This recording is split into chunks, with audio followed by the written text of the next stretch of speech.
Hi everyone.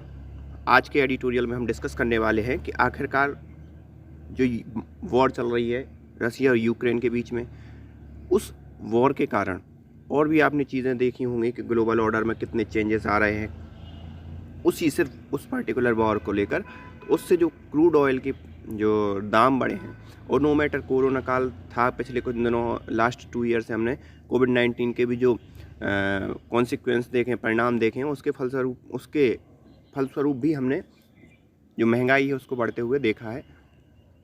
और वर्तमान में ये और ज़्यादा गंभीर समस्या बनकर सामने आई है जब से ये युद्ध स्टार्ट हुआ है रसिया और यूक्रेन के बीच में। क्योंकि रसिया पर ज़्यादा से ज़्यादा प्रतिबंध लगा दिए गए हैं। रसिया का जो क्रूड ऑयल एक्सपोर्ट था उस पर भी प्रतिबंध लगा दिया गया है, और उस पर प्रतिबंध लगने से न केवल भारत बल्कि कई पश्चिमी देश, चाइना और भी देशों का जो बजट है या इकोनॉमी है वो गड़बड़ा गई है। क्योंकि अमेरिका ने अपना प्रोडक्शन बंद कर रखा है। सऊदी अरेबिया और जितनी भी ओपेक कंट्री हैं उन्होंने भी अपना प्रोडक्शन बढ़ाने से मना कर दिया है। ईरान पर अमेरिका ने प्रतिबंध लगा दिए हैं। तो ये वेनेजुएला पर भी प्रतिबंध लगा दिए हैं। तो इन सब चीज़ों के कारण कि भाई इतने एक जो बड़े एक्सपोर्टर कंट्री थी, जो बहुत बड़ा योगदान निभाती थी इकोनॉमी में, उन पर अमेरिका ने क्या किया, बैन लगा दिया। और इसके कारण जो इन्फ्लेशन बढ़ी है, ये केवल इंडिया में नहीं बढ़ रही है, दूसरे देशों में भी ये चीज़ बढ़ेगी। तो उस पर पूरा ये एडिटोरियल बेस्ड है। उन्हीं सब चीज़ों के बारे में एक आंकड़ों के तौर पर हम देखेंगे कि आखिरकार आने वाले समय में हमें किस प्रकार के चैलेंजेस हमें फेस करने पड़ेंगे महंगाई को लेकर। इन्फ्लेशन मतलब महंगाई को लेकर। तो ये सब चीज़ें हम देखने वाले हैं इस एडिटोरियल में। तब तक अगर आपने चैनल को सब्सक्राइब ना किया तो please hit the subscribe button and also join our Telegram channel, जहाँ पर मैं जो भी वीडियो है उसकी PDF मैं आपको शेयर कर देता हूँ। तो स्टार्ट करते हैं। ग्रोइंग प्राइस प्रेशर ये यहाँ पर सभी का इन्होंने काउंट कर लिया है। मैन्युफैक्चरर हो, कंज्यूमर पर अभी एकदम से प्रेशर नहीं आ रहा है, लेकिन जो मैन्युफैक्चरर है और जो गवर्नमेंट है वो इस चीज़ के प्रेशर को फेस कर रही है। क्योंकि वो अपनी जो क्रूड ऑयल जो लगभग 74 था पिछले कुछ महीनों में, वो लगभग $94 प्रति बैरल हो गया है। तो उन सब चीज़ों को देखते हुए आखिरकार कोई ना कोई तो इस कॉस्ट को वहन कर रहा होगा ना। तो ये वहन कर रहा है सरकारें और जो मैन्युफैक्चरर हैं वो। लेकिन कहीं ना कहीं वो ज़्यादा देर तक या ज़्यादा दिनों तक इस चीज़ को रोक के नहीं रख सकते, और वो जनता के ऊपर भी इस चीज़ का भार आएगा। तो इसीलिए growing price pressure, policy maker need to tame inflation और risk it undermine the growth they seek to support. तो यहाँ पर राइटर का कहना है कि इन्फ्लेशन को रोकना चाहिए जो भी पॉलिसी मेकर हैं या जो गवर्नमेंट बॉडी या रिजर्व बैंक है, जो भी हैं, उसे ऐसे प्रयास करने चाहिए कि वो क्या करें, इस इन्फ्लेशन को रोकें। क्योंकि इन्फ्लेशन होगी तो आपकी ग्रोथ कम होगी। ग्रोथ कैसे कम होगी? जब इन्फ्लेशन होगी लोग खरीदना बंद कर देंगे। जब लोग खरीदना बंद कर देंगे तो मैन्युफैक्चरर क्या करेंगे, उतनी जो क्वांटिटी में जो मैन्युफैक्चर कर रहे थे वो मैन्युफैक्चरिंग कम हो जाएगी। जैसे ही मैन्युफैक्चरिंग कम होगी तो लोगों की सैलरी कटेगी और किसी किसी की नौकरी भी जाएगी। तो ये एक पूरा साइकिल है जो एक दूसरे से पूरा रिलेटेड रहता है। और अगर कोई भी एक चीज़ मतलब इन्फ्लेशन हो, डिफ्लेशन हो, तो पूरे साइकिल को प्रभावित करती है। Inflation in India continue to on bearing up trend with the consumer price index based reaching accelerating to an 8-month high 6.07 last month, while the wholesale price lost double digit increase for the 11th straight month। तो यहाँ पर जो India के अंदर inflation है वो बहुत ही डराने वाले ट्रेंड सामने आ रहे हैं इन्फ्लेशन को लेकर, महंगाई को लेकर। क्योंकि जो कंज्यूमर प्राइस इंडेक्स है वो लगभग 8 मंथ के हाई पे है, जो कि 6.7% है। होलसेल प्राइस इंडेक्स है जो लास्ट मंथ अगर जो काउंट की गई वो डबल डिजिट में इंक्रीज हुई, और ये कंटिन्यूसली पिछले 11 महीनों से यही चीज़ चल रही है। February's headline wholesale price index spurted to 13.11%। तो यहाँ पे होलसेल प्राइस कितनी है, 13.11%। Retail inflation remain stuck above the RBI upper tolerance threshold 5.6% for the second month as food inflation quickened to 5.85%। तो रिटेल इन्फ्लेशन स्टक जो मतलब है वो भी एबव है, जो कि थ्रेशोल्ड क्या है आरबीआई का 6% से रिटेल 6% से ज़्यादा रिटेल इन्फ्लेशन नहीं बढ़नी चाहिए, तो वो भी कंटिन्यूसली थ्रेशोल्ड पॉइंट पे ही है, लगभग बढ़ने ही वाली है। जैसे कि आप समझ पा रहे हो 5.85 और 6 में कितना डिफरेंस है, तो वो भी लगभग जो आरबीआई का एक पैमाना है उस तक पहुंचने वाली है और धीरे धीरे उसको भी क्रॉस कर जाएगी, इसमें कोई दो राय है नहीं। अगर इसी प्रकार से महंगाई बढ़ती रही तो household in the hinterland would a bigger brunt of the burden as the price gain measured by the consumer fruit price index for rural area surge by 69 basis point from January level to 5.87। तो यहाँ पर तो house hold है, तो उन पर कहीं ना कहीं एक बहुत बर्डन इस चीज़ को देखने को मिलेगा। कैसे देखने को मिलेगा, उसको मेजर्ड किया गया किसके द्वारा, कंज्यूमर फ्रूट प्राइस इंडेक्स के द्वारा, जो रूरल एरिया में लगभग 69 बेसिस पॉइंट से बढ़कर 5.87 तक पहुंच गया है। जो जनवरी के लेवल की बात करें, जनवरी के लेवल से बात करें तो अभी तक मतलब आप समझ रहे हो ना, मार्च चल रहा है तो लगभग 69 बेसिस पॉइंट पर बढ़ गया है। Price gain in the key protein source to meat and fish jump by almost 200 basis point from the preceding month 7.45%, while the nutrient-rich vegetable also lodged inflation in 6.13 in February, belaying the central bank's prognostication last month of the expected easing of the vegetable price on the fresh winter crop arrival। तो यहाँ पर जो की protein source हैं वो भी लगभग 200 point से जंप कर गए हैं अगर प्रीसीडिंग मंथ को देखा जाए। जो न्यूट्रिशन मतलब जो न्यूट्रिएंट रिच, जिसमें हर चीज़ जो न्यूट्रिएंट मतलब लोगों के लिए ज़रूरत होती है उसकी भी बात करें तो वो भी लगभग 6.13% हो गया है फरवरी के अंदर। तो यहाँ पर जो आशा है किसके लिए, आरबीआई के लिए या सेंट्रल बैंक के लिए, कि हो सकता है जो फ्रेश विंटर क्रॉप आएंगी तो उससे कुछ हद तक इन सब सब्जियों में या वेजिटेबल्स में जो न्यूट्रिएंट्स रिच हैं उनमें कहीं ना कहीं कुछ कमी मतलब जो इन्फ्लेशन है उसमें कुछ कमी देखने को मिलेगी। And even though inflation in oil and fat is by more than 200 basis point to 16.44%, there is a little room for cheer given that one can expect a spike again this month in the wake of the abrupt disruption in the supply of edible oil from war torn Ukraine, which is the largest source of sunflower oil imported into India। तो यहाँ पर जो oil है और fat की जो inflation है वो लगभग 220 पॉइंट से ईजी हुई है, मतलब कम हुई है, लेकिन ये बहुत ही कम मात्रा में नंबर है, या एक कहें कि ये बहुत ही कम बेसिस पॉइंट पर कम हुई है।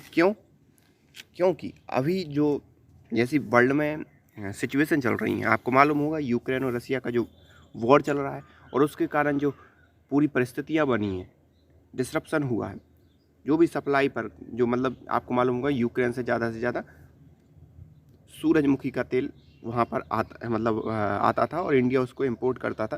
तो जो डिसरप्शन हुआ है वो नियर फ्यूचर हो सकता है आपको 1-2 महीने में ही ये चीज़ देखने को मिल जाए कि 220 पॉइंट तो अभी कम हुआ है, हो सकता है वो उससे भी ज़्यादा आगे तक बढ़ जाए, जो भी हमारे एडिबल ऑयल हैं या फैट्स हैं वो सब। तो इसमें कोई दो राय नहीं है कि वो भले ही अभी कम हुआ हो लेकिन बहुत नियर फ्यूचर में बढ़ भी जाएगा, उससे भी ज़्यादा बढ़ जाएगा।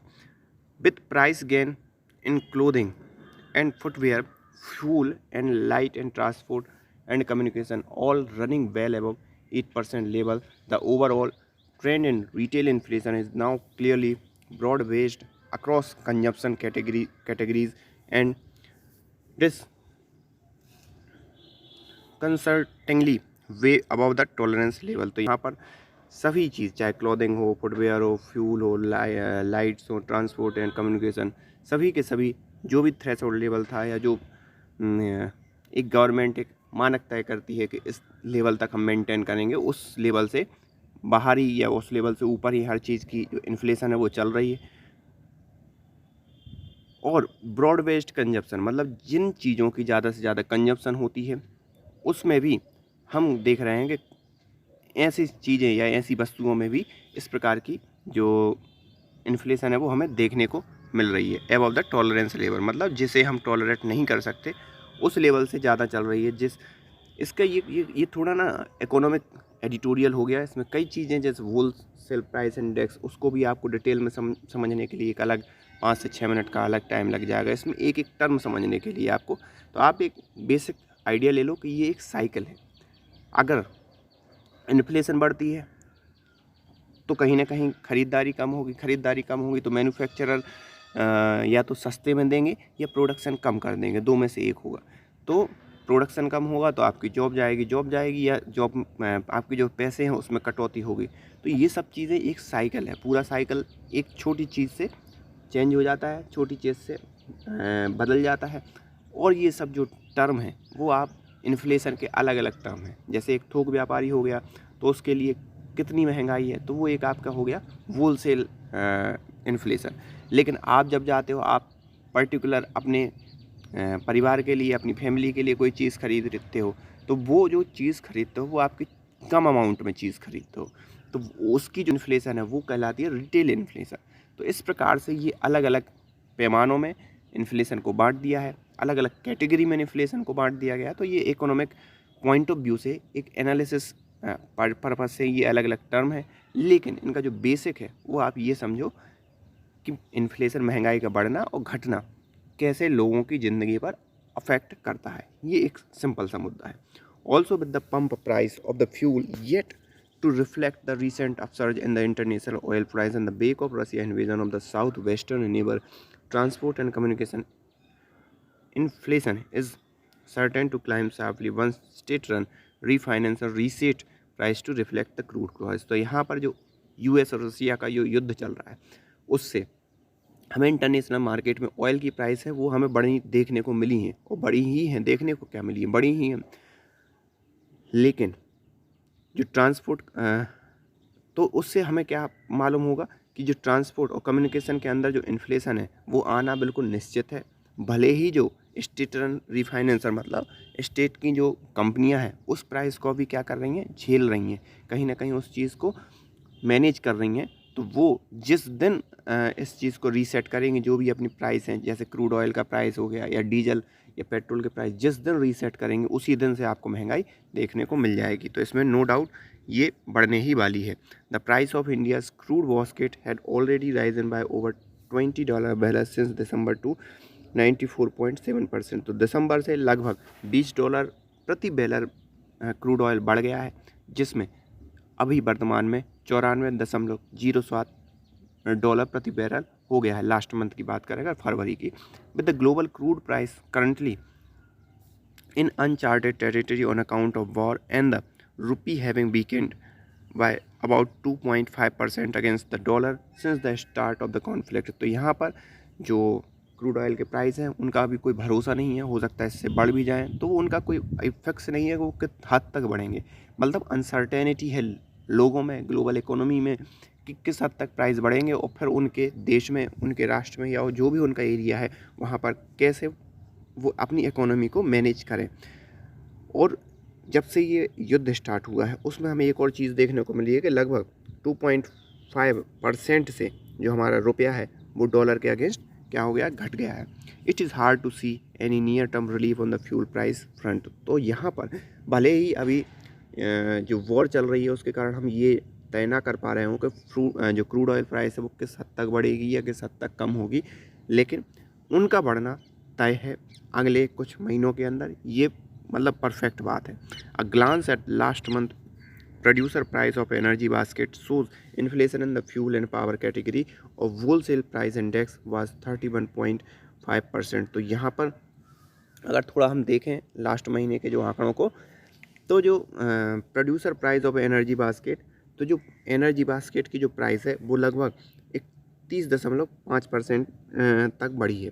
ठीक है, अब एनर्जी बास्केट मतलब समझ रहे हो ना आप, जैसे आपने कोई कारखाना खोला, उस कारखाने में आप कोई एनर्जी की सप्लाई के थ्रू ही आप क्या करोगे, कारखाने को चलाओगे, या तो बिजली लोगे या डीजल या पेट्रोल या मिट्टी के तेल, जिससे भी आप अपना कारखाना चला रहे होगे, जो भी मशीनें हैं उनको, उस पर जो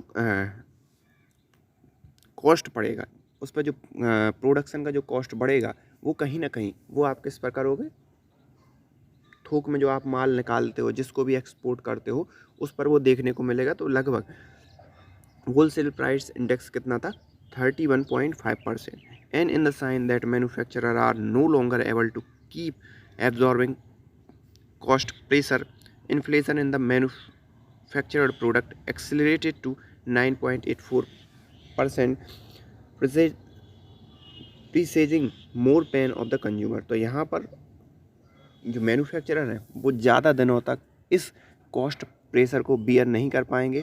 कहीं ना कहीं जैसे ही वो इस कॉस्ट प्रेशर को आगे बढ़ाएंगे, तो वो किसके लिए सबसे ज़्यादा दर्दनाक होगा, ये सबसे ज़्यादा दर्द उससे किसको होगा, पेन फॉर कंज्यूमर, मतलब रिटेल कंज्यूमर जो पर डे कुछ ना कुछ चीज़ें खरीदते हैं उन पर होगा। RBI deputy governor Michael D Patra has last week cited that headroom available for the government to cut tax on fuel as a source of comfort on the inflation front। तो यहाँ पर माइकल डी पात्रा ने ये कहा कि अब एक room यही बचता है कि गवर्नमेंट जो क्रूड ऑयल पर जो टैक्स लगा रही है उसको कट कर दे, एक थोड़ा सा कंफर्ट मिलेगा। अगर हम महंगाई के तौर पर देखें या महंगाई की नज़रों से देखें, तो हमें उससे कंज्यूमर्स को थोड़ा सा कंफर्ट देखने को मिलेगा। With the RBI latest consumer confidence survey showing most household reporting further increase in the overall spending on essential and remaining far from sanguine on the price outlook। तो यहाँ पर जो भी मतलब एक आरबीआई ने कंज्यूमर कॉन्फिडेंस सर्वे कराया, उसमें ये देखा गया कि कहीं ना कहीं लोग जो लोकल लोग हैं या रिटेल जो या फैमिली हैं, वो कहीं ना कहीं महंगाई को फील कर रही हैं, जो भी एसेंशियल्स हैं उन पर और जो ज़रूरी चीज़ें हैं उन पर। Policy maker need to act expeditiously, मतलब शीघ्र, टू टेम इन्फ्लेशन और risk in undermining the very growth they are currently focused on supporting. तो यहाँ पर जो पॉलिसी मेकर है उनको ध्यान देना चाहिए कि जो इन्फ्लेशन है वो कहीं ना कहीं ना बढ़े। क्यों ना बढ़े, क्योंकि जो पॉलिसी मेकर हैं वो किस चीज़ को सपोर्ट कर रहे हैं कि ग्रोथ बढ़े, इंडिया की जो ग्रोथ है, इकोनॉमिक आर्थिक ग्रोथ है वो बढ़े, और उस आर्थिक ग्रोथ में इन्फ्लेशन कहीं ना कहीं रोड़ा बढ़कर सामने आएगा, और उस इन्फ्लेशन को रोकने के लिए उन्हें अतिशीघ्र कुछ ना कुछ करना चाहिए। तभी हम इस इन्फ्लेशन को, या आने वाले जो कठिन समय है, अगर हम शॉर्ट में कहें महंगाई के तौर पर देखें, तो उसको हम क्या कर सकते हैं, मतलब सॉल्व कर सकते हैं या चुनौती दे सकते हैं, या चीज़ों को नॉर्मलाइज कर सकते हैं। तो ये आपका एक एडिटोरियल था आज का। आई होप आपको ये चीज़ समझ में आई होगी कि कैसे इकोनॉमी रन करती है, कैसे इन्फ्लेशन बढ़ती है, डिफ्लेशन बढ़ती है। इसमें अगर आप कमेंट करके हमें बताएंगे तो इन्फ्लेशन और डिफ्लेशन का पूरा एक जो साइकिल है, या पूरा जो कैसे चीज़ें, एक चीज़ दूसरी चीज़ को कैसे प्रभावित करती है, तो उस पर मैं वीडियो बना दूंगा। तब तक के लिए थैंक यू।